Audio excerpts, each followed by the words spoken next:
Hello, and welcome to Badger Talks Live, which brings exciting happenings, resources, and talent from your UW flagship campus to the people of Wisconsin and beyond. I am Chen-Ting Cheng, a PhD candidate in communication arts in the College of Letters and Science. I'm originally from Taipei, Taiwan. It is my pleasure to introduce Maple Syrup Project Manager Jeremy Solin.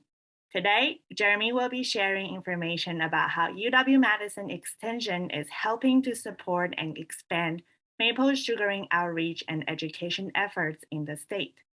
He will also touch on how other groups who have previously been overlooked are now being positioned to take advantage of the economic, culinary, and cultural benefits of sugaring. Jeremy is a natural resources professional, small business owner, and fourth-generation syrup producer who understands the potential value of the industry to the state.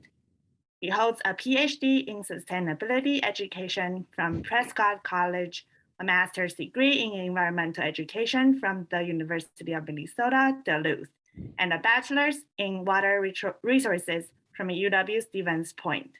Please welcome Jeremy Solin. All right, thank you very much, Chen-Ting. Happy to be here. Happy wintry day to everyone. Thanks for joining in. Excited to get to talk about Wisconsin's maple syrup industry and share some of the work that Extension is doing in this space. So, quick overview of what we'll do today. We'll provide a little bit of background about maple syrup in Wisconsin, talk a little bit about the process of actually making maple syrup, and then talk about some of the challenges and opportunities that we're seeing within the maple syrup industry as a whole in the state, and then specifically talk about Extension's role in supporting maple syrup production in Wisconsin. So hopefully you'll leave here today with a better understanding of maple syrup in Wisconsin and kind of what's happening and opportunities for maple syrup producers to get involved and things that you can do individually as well.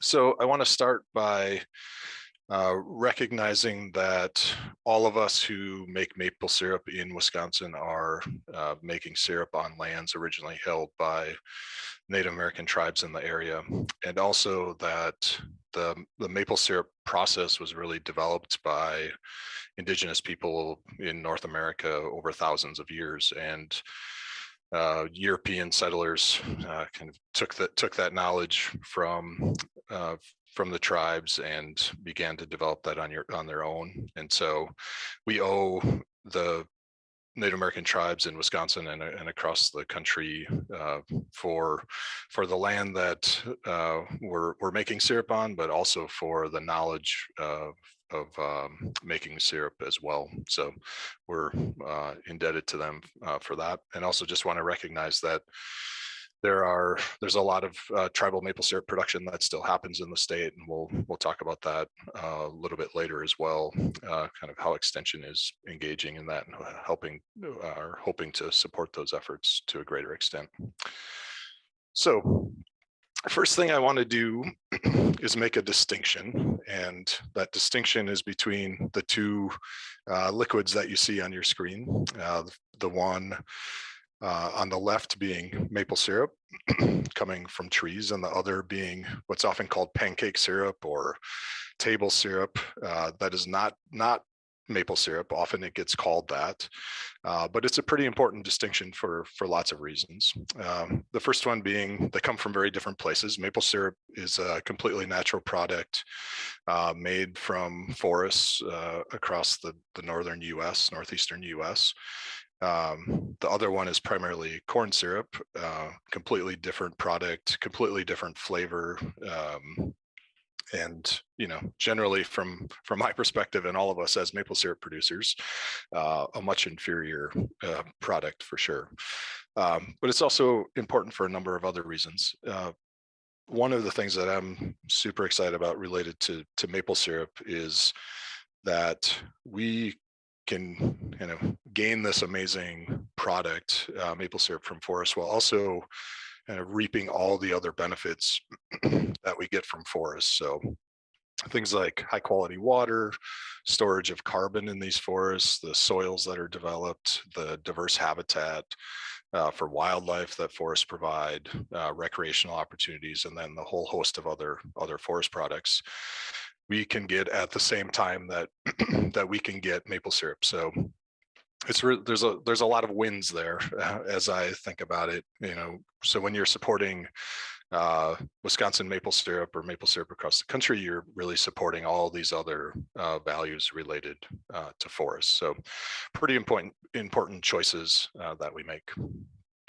So a little bit about maple syrup in Wisconsin, just to give you a little bit of context with or from which we're kind of working on building the industry. So there's a lot of maple syrup that's made in Wisconsin. Last year, we made about 300,000 gallons of maple syrup coming from about 850,000 taps. So those are individual taps put into trees. And the value of that maple syrup, somewhere around $8 to $9 million. And that shows an increase over 2020 and increase over 2018. So overall, we're seeing an increase in production in the state. We're also seeing that nationally as well. Fortunately for us, last year in Wisconsin, we had a pretty good year compared to other parts of the country that didn't have quite as good of a year, but that helped kind of in our standing, basically where we're at in kind of national ranking. So if you look at the states within the United States, we're number 4 in the country in production. We make about 10% of the syrup that's made in the country. Vermont by far is the largest producer in the US, followed by Maine and New York. And I'll talk about this a little bit later about the opportunities that we have to continue to grow this, but it's also important to recognize that the United States as a whole is a small component of national production. Canada actually produces the vast majority of maple syrup, 70 to 80% of the annual production. But anyways, that gives you a sense of where we're at within maple syrup production.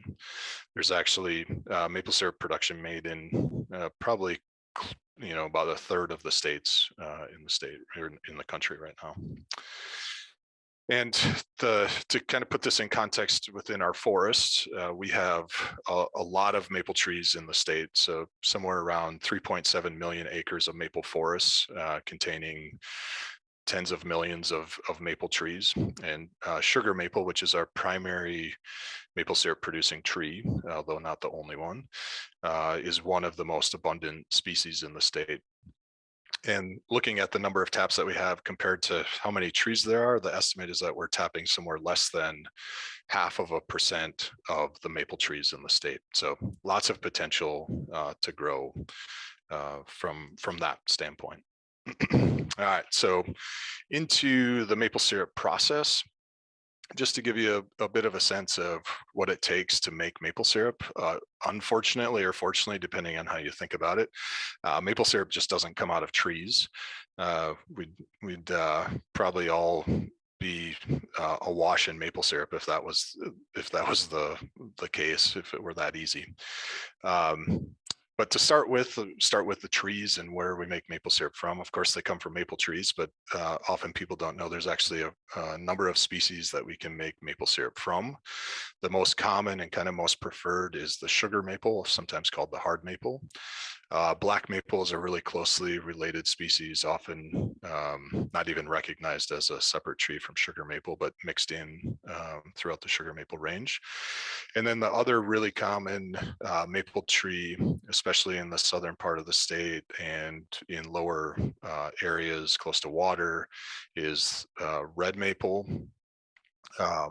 And that is, basically produces the same type of maple syrup that sugar maple does, has maybe a little bit less sugar content than a sugar maple does, but very similar. And then the bottom two, silver maple and box elder, are oftentimes considered to be less preferred species, but good maple syrup can be made from them. Silver maple, the challenge with silver maple is that it has a very low sugar content, somewhere around 1% sugar in there, and we'll come back to that a little bit, kind of why that's important. And then box elder makes a really interesting syrup. People don't often realize that box elder is actually a maple species, which it is, but it also has very kind of distinct type of syrup when you make it from box elder. So it's often considered a very different kind of tree altogether. But all the maple syrup can be made from all those species. And the process starts with collecting sap. And so this is what sap looks like when it comes out of the tree. It's almost water-like, very little bit of sugar in it, light sweetness to it. And what sap is the basically food source for the trees. So that sap is made from, or at least the sugar in the sap is made from photosynthesis. So the trees are capturing sunlight and using carbon dioxide and that sunlight to produce sugar, which they then store in the trunk and roots of the tree to use as their food source as they're growing. And so the sap that we're collecting is stored sugar, along with a mix of other minerals carried by water throughout the tree. And generally the sugar content varies between species and also between trees, but we're usually somewhere between 1 and 5% sugar in that sap. So again, slightly sweet, essentially looks like water when it comes out of the tree. And this is the season that we are collecting sap. We talk about there being a sap run. And basically what's happening in the tree is that the tree is coming out of dormancy. So in the winter, the trees are essentially asleep, dormant. And in the spring, as temperatures start to warm up, the sap starts to get moved around in the tree, and that's moved in the tree through variances in pressure that are caused during freezing and thawing cycles. And so that freezing and thawing condition that happens in the spring creates pressure in the tree that moves the sap up and down the tree, but it also creates the situation where if there's a wound in the tree of some kind or a hole into the tree, like what is shown here with that we put in during tapping, then that sap is forced out of the tree and we're able to collect that.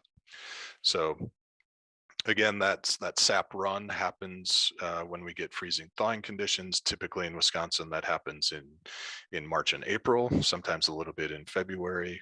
Kind of the main season tends to last about 4 weeks, although it can vary from only a few days in a very bad year to 6 weeks, 7 weeks in a really good year.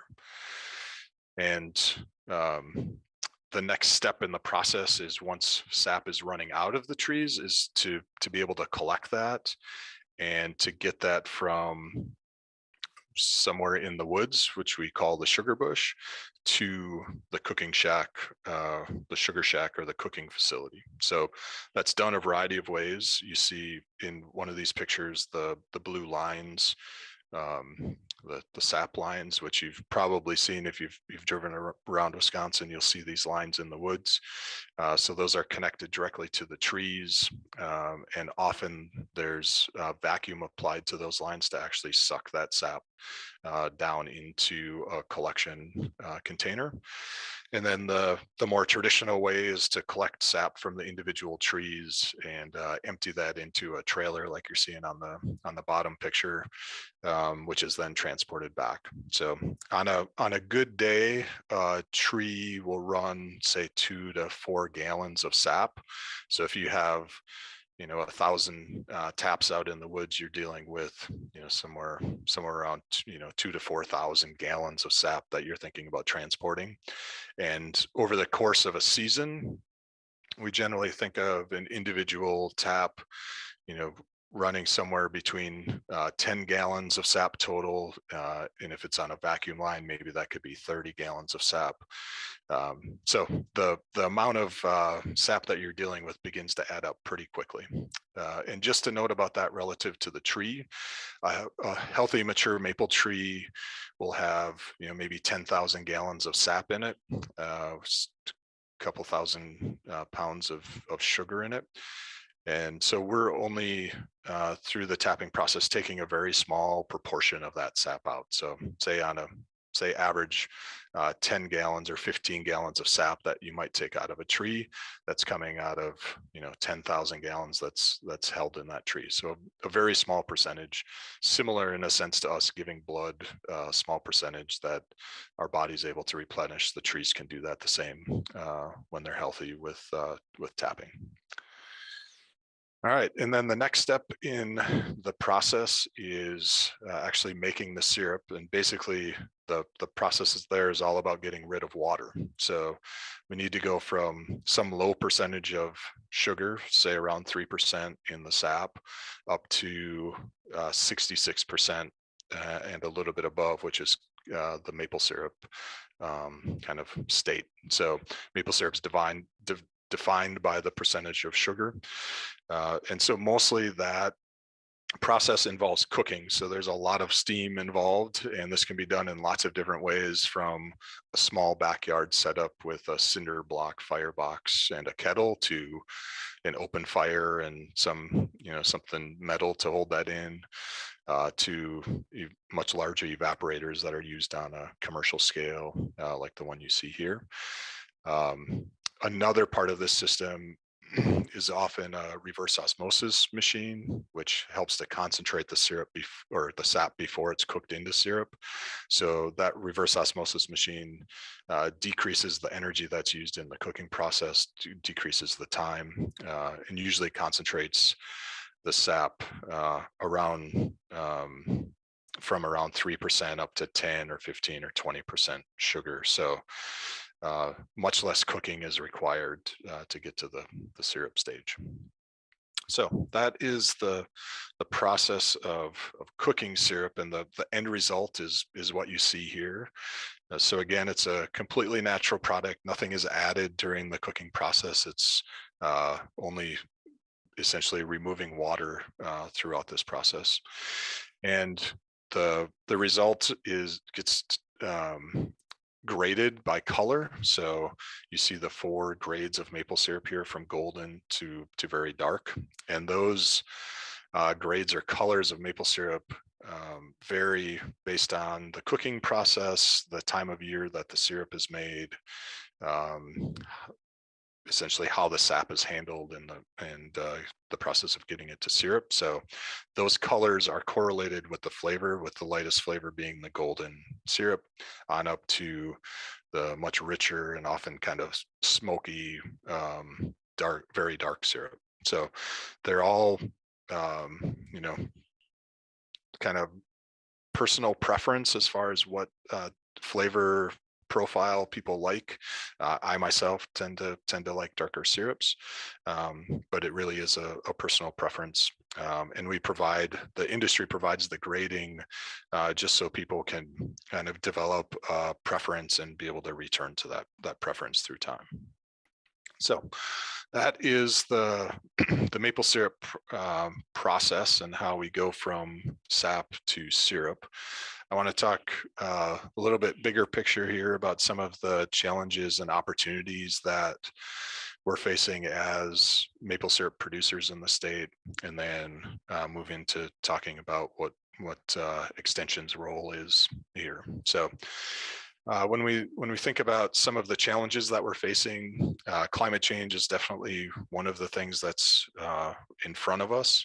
And so as a bit of a personal story on this and how things have changed. So I grew up making maple syrup with my dad and uncle, and always my dad would say, we tap somewhere about the 1st of April, but generally early April. And that was the case throughout his lifetime and the beginning of my maple syrup making experience.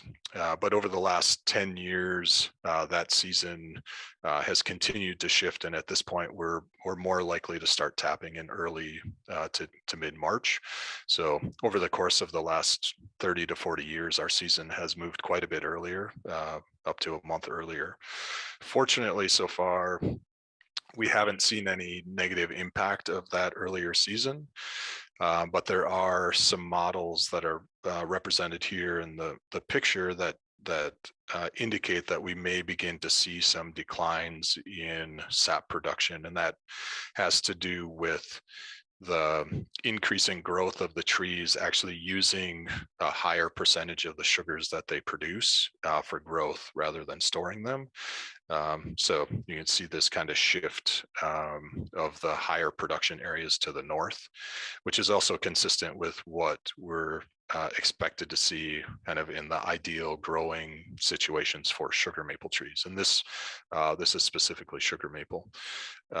We'll probably also see a shift in red maple, but that's a more tolerant species. And so we'll likely to see, especially in the lower part of the maple syrup producing range, more reliance on red maple than sugar maple moving forward. So climate change is one of those things we're definitely keeping an eye on, and we'll continue to need to adapt to. Another one is invasive species. So pictured here is long-horned Asian beetle. This one is on the East Coast right now. Seems to be fairly under control, but has a pretty dramatic impact on maple trees when it's infected. And probably of more concern is just what the next invasive species is going to be. So it's something that we continue to keep an eye on. Obviously, most of our communities right now are dealing with emerald ash borer that's killing off our ash trees. Fortunately, that doesn't affect maple, but 20 years ago, we didn't really know that emerald ash borer was going to show up here. So it's definitely of a concern for us maple syrup producers to be thinking about, are there things coming into North America that weren't here before that could affect our maple trees. And then kind of on a more continual basis, we're continuing to deal with things like buckthorn and honeysuckle and garlic mustard that are well established and are affecting the regeneration of maple trees and other species in our forests. So invasive species, another challenge that we're already dealing with. One thing that is coming up that will have some potential effects on maple syrup production, but we don't exactly know how this is going to play out, but that's a change in kind of land ownership. So right now in the state and across the country, somewhere over 50% of forest lands, family-owned forest lands, are owned by people who are at least 65 years old. And so as we look forward over the next couple of decades, we see that there's going to be a lot of change in ownership. And that may be positive for the industry, it might be negative, we don't really know, but we do know that there's going to be a lot of need for education and potentially kind of different level of knowledge and skills related to maple syrup production and moving into the future. So our land ownership changes, definitely something that we're looking at as a potential challenge, but could be an opportunity as well. And then final challenge I'll talk about is one of markets. So bring back this picture of maple syrup versus corn syrup again. I mean, one of the things you probably get a sense of from me walking through the maple syrup process is that it's a pretty intensive process. It takes a fair amount of labor and energy and skill to bring this from sap to syrup, and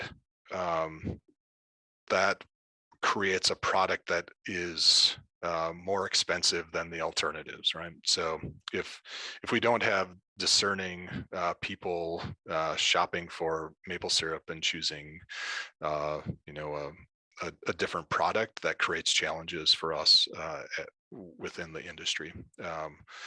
And there's a whole host of continuous changes in kind of food preferences and things like that. So the cost, particularly of maple syrup, can be a challenge, and that's one of the things we'll continue to deal with moving forward. And I'll say that's another one that's both a challenge and an opportunity. I think the maple syrup market what we're seeing is continued interesting growth in things like local foods, natural foods, and so there's definitely some opportunities within the market. And I think the real opportunities are about kind of considering maple syrup beyond pancakes. Maple syrup is great on pancakes, don't get me wrong, and that's a great use for it. But it's a really diverse sweetener and additive to a variety of products. So everything from baked goods and replacing processed sugar in there to using it to sweeten yogurts and coffee and tea and cocktails are all kind of what I see as the potential growth opportunities for maple syrup. And so, with that, we need to continue to do good education and get people to think about maple syrup in a more diverse way, potentially. All right, and then another opportunity that we have, of course, is our maple trees. I talked about how extensive our maple forests are. So if you look at this map, this is the growth range of sugar maple trees. This is what I like to call sugar maple nation, the area, the geography that is defined by sugar maple in many ways, from our kind of fascination and adoration of maple syrup to enjoyment of these forests in the fall. But if you look at Wisconsin and the UP, you see this, the blue color in there denotes the highest level of concentration of sugar maple trees, and there are just a few areas like that in the United States. Vermont is one of them, but we actually have the highest density of maple trees, in the country here in Wisconsin. And I talked about how at this point we're tapping a very low percentage of those trees, so lots of opportunities to expand from that standpoint. And then we also are fortunate to have lots of maple syrup producers. These are friends of mine from Langley County, who got to host the first tapping a couple of years ago, but great family of maple syrup producers. And as we look across the landscape of maple syrup producers in the state, for the most part, the vast majority of producers are small hobby kind of family scale producers who get really excited about being out in the woods in the spring and kind of love the process and have the potential to kind of expand their operations. So almost all of us start out as hobby scale producers, get addicted to it, and then look to expansion. And I think because of that kind of pool of producers in the state, we have the possibility really to build and grow an industry that's based on smaller producers who can develop unique products and tap into unique markets. So lots of potential there. Which gets us into Extension's role. So I'm fortunate to get to do this work because of support from what we call an ACER grant. It's from the U.S. Department of Agriculture. There's a specific grant program called the ACER Access and Development Program that supports the education of maple syrup producers and development of markets and things like that. So Extension has one of these projects right now that we'll be working on for 3 years, and the kind of focus of it is to advance the knowledge and readiness of woodland owners to expand sustainable maple syrup production in the state.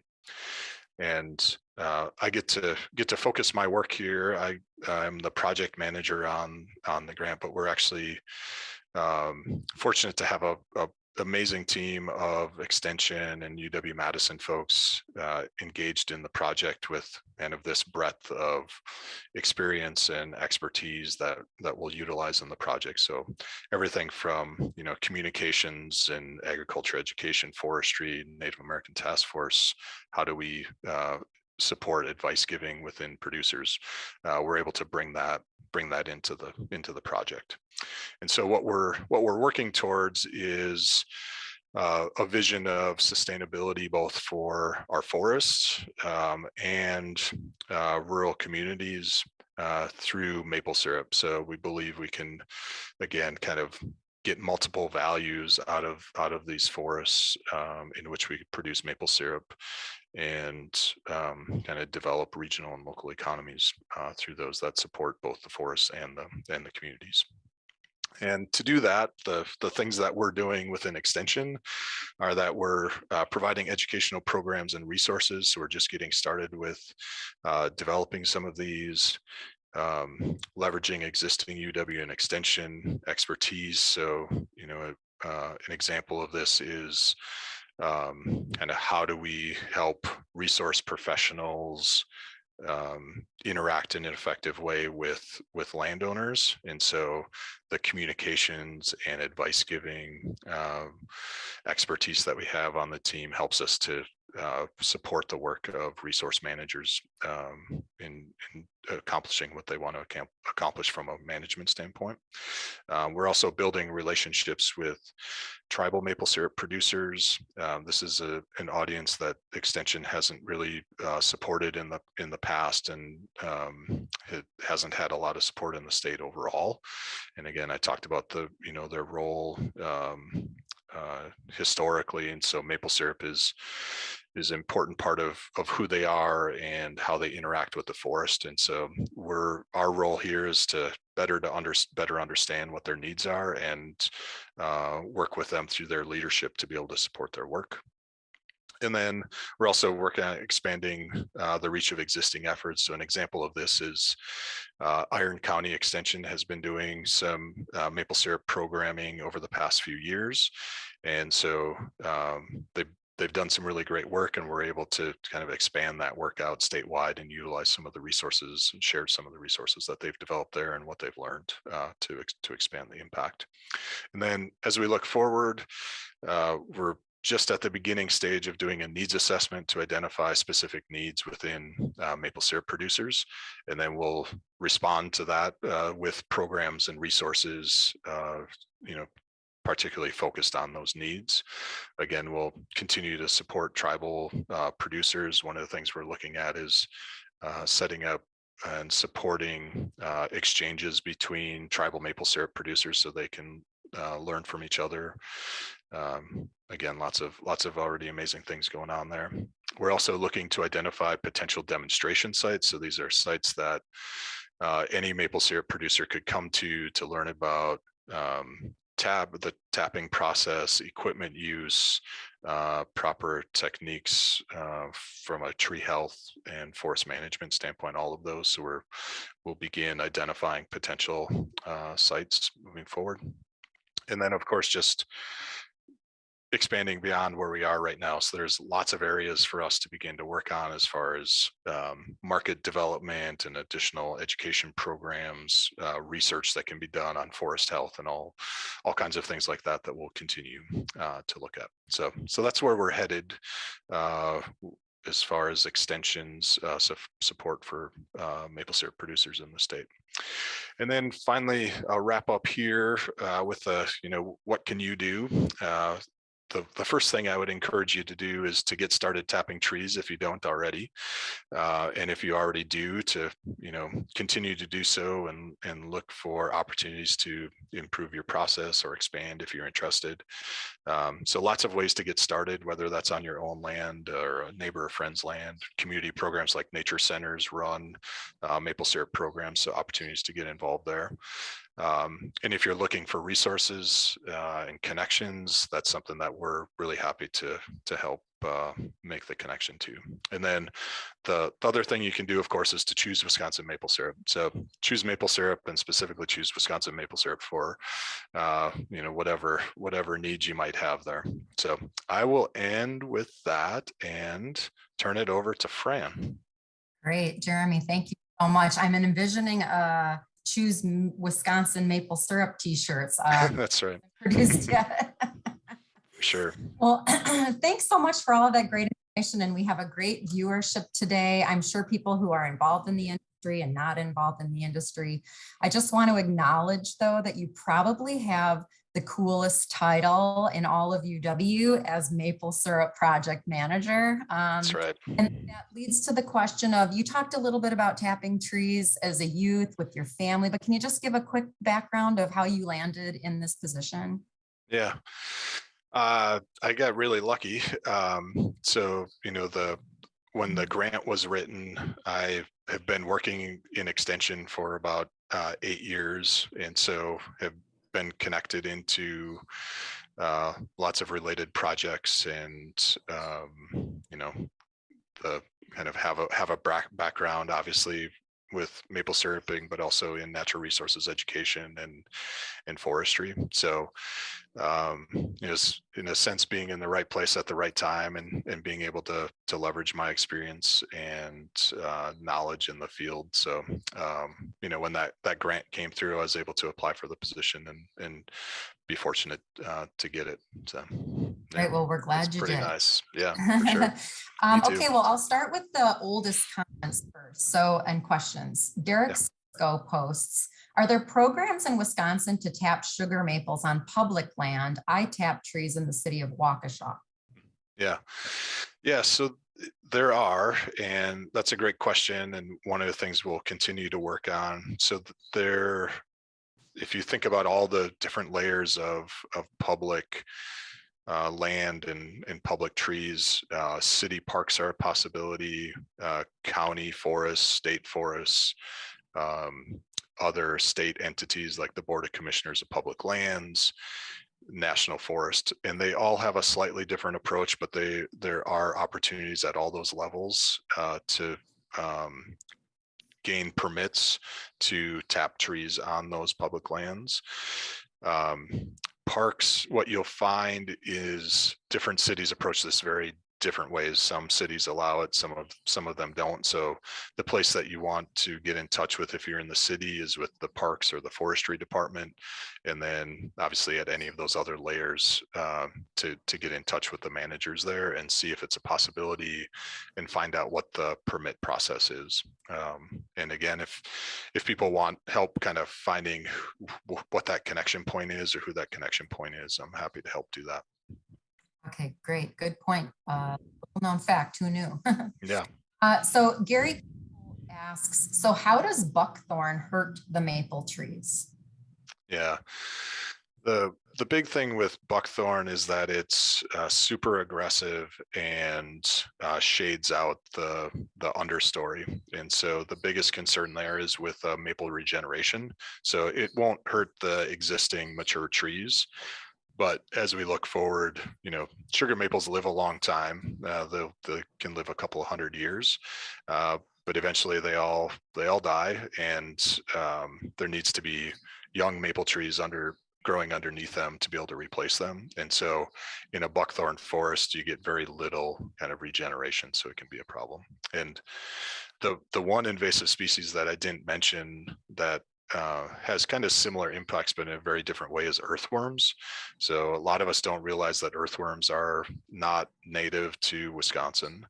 And they actually have even though we think of them as being beneficial in soil, like in our gardens, in maple forests, they have a very detrimental effect. They both eat the roots of the seedlings, but they also compact the soil and remove the duff layer where the seeds germinate and start to grow. And so that's another one that can have a pretty substantial impact, again, not on the mature trees, but on the regeneration. Wow, that's so surprising. Who knew that? Yeah, right. Cause damage. You always think you want them in your gardens, right? Yeah, exactly. So we have just a comment from Twin Creek Maple that suggests, consider educating the assessor community on consistent application of agriculture assessment of sugar bush acreage. I'm personally battling resistance to granting agricultural assessment to agar bush acreage. Any comments? Yeah. So a little bit of background on this is that maple syrup is considered an agricultural product in Wisconsin. And so when a forest is tapped for maple syrup production, generally it gets assessed at an agricultural use value, which is a lower usually a lower tax rate than like recreational forest, which would probably be assessed at unless it's in one of the in the managed forest law through DNR. So anyway, there is inconsistency as identified with the assessors potentially not knowing kind of the regulations around that or the rules around that. So that is definitely of a concern, and it is a value that landowners see from tapping their trees, is that potentially they get a lower taxation, again, depending on what the current situation is of their forest. Okay, great. Thanks for explaining that. Yeah. So Zach Waters, do vacuum systems hurt the trees? I know you mentioned it's only a small percentage they take. Yeah. So all the research that's been done suggests that they don't hurt the trees. Again, it is a small amount of sap as a whole that we're taking out. Vacuum systems do take more sap than just the typical gravity pull into buckets, but in a sense, vacuum is mimicking the change or the difference in pressure between the trees and atmospheric pressure that we get through the freeze-thaw cycle. So it's not like it's a completely foreign experience for the tree. And the other thing to keep in mind is that there really isn't a season extension by adding vacuum. When the tree is done in the year, generally that's because the weather is too warm, and actually the sap, the sugar in the sap gets converted to a different form that you can't make syrup in or from. And so that's the end of the season, regardless of kind of what collection system you have. So there's an endpoint that kind of limits the maximum amount of sap that you can get out of a tree. So it's definitely of concern, but all the research at this point indicates that the trees can tolerate that amount of sap being taken from them. Okay, Vince Husick posts, for a hobby syrup maker, is it more economical to invest in a decent sized evaporator pan or a reverse osmosis system? Yeah, that's a great question. So this is one of the things that we debate as maple syrup producers, which way to go. Generally, what you'll find is that a reverse osmosis machine saves both time and energy. So that kind of initial concentration that happens through an RO is done and can be done while you're also cooking syrup, right? So you're kind of accomplishing two things at one time, which saves time, but also you're just taking so much water out of the sap that really, I think across the board, producers would say the RO is the better investment if you're trying to decide between a larger evaporator or an RO. I think you'd be generally better off going with an RO. Situations vary, obviously, but I would generally say that's the case. Okay, super, thanks. Chuck Harrison posts, for landowners unable to manage hundreds or thousands of potential taps, are there operators out there who will manage the evaporation process when the sap is running? Yeah, that's a great question. So most of the larger maple syrup producers in the state do buy sap. And so that's a possibility for folks who want to tap their trees, but don't want to either invest in the equipment or don't have the time to cook the sap down to syrup. So you can sell sap. And some of them, work out agreements where you could get some proportion of that as syrup instead of payment. So they would cook the sap down for you. The likelihood that you specifically get the syrup from your sap in a situation like that is pretty low, just to be, transparent about that. But if you're interested just in having syrup from sap, and you want to participate in the sap process, but don't want to cook, there are definitely options there. So as a novice who knows nothing about the maple syrup industry, when you plant like a red maple in your yard and you get it at the nursery, is that the same red maple that produces sap? Yeah, pretty much. Those red maples are kind of bred for specific characteristics, but they are the same species. They're just kind of cultivars of that species. And so all of those can produce sap for your maple syrup. Generally, we want a tree that's 10 inches in diameter before we start tapping it for a variety of reasons. One, you are putting a hole in the tree. So if it's a small diameter tree, you're going to kind of do a disproportionate amount of damage to that trunk. And then also, as you tap the tree, you actually go around the tree and tap in a different spot each year. And so if you start on too small of a tree, you run out of space. So you want to start on a 10-inch diameter tree at least. So, but yeah, if you have a red maple that you planted a while ago, that would make a perfect starting point. All right, that's awesome. We do have a lot of questions in the chat, and I promise when we log off, I will get the answers from Jeremy and put them in the chat for you. But one last question. Matt Hopko asks, any state resources for saplings to plant to add to the sugar bush?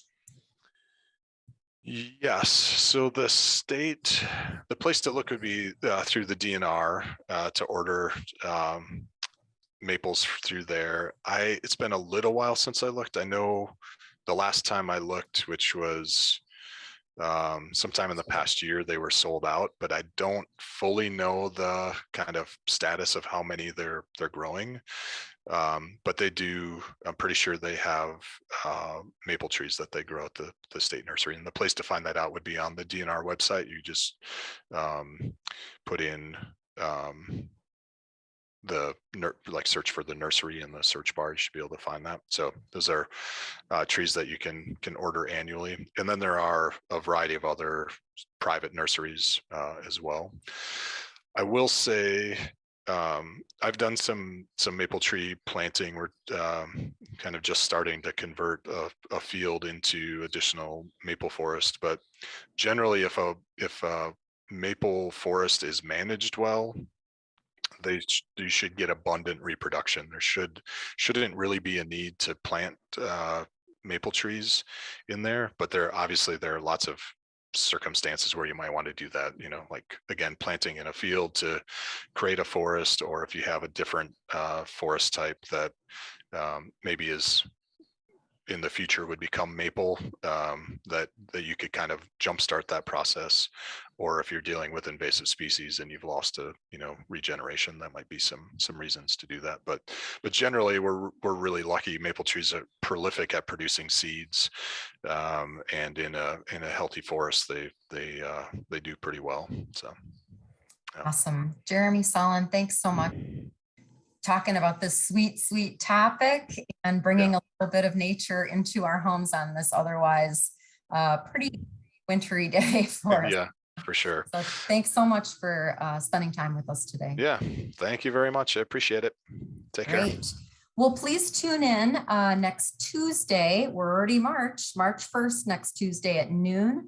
We're going to be talking to Cliff Robb, who's the Associate Professor of Consumer Science, who also directs the Center for Financial Security on the UW-Madison campus. And he's going to be talking about government imposter scams and how to tell the difference between real appeals and scams. Also, be sure to visit badgertalks.wisc.edu, our website, where you can tune into the most recent podcast that we have, where Ben Rush, our host, chatted with Jeremy in lead into this talk. See the upcoming schedule of live talks. We're programming pretty much into summer now, so you can see that schedule out there. Sign up for our email list so you don't miss any of the free talks. Consider a donation to Badger Talks. We are grant funded. And you can also search our roster of over 400 UW faculty and staff who've signed up to give talks around the state at locations like yours. So please be in touch. Thanks so much for tuning in, and we'll see you next week.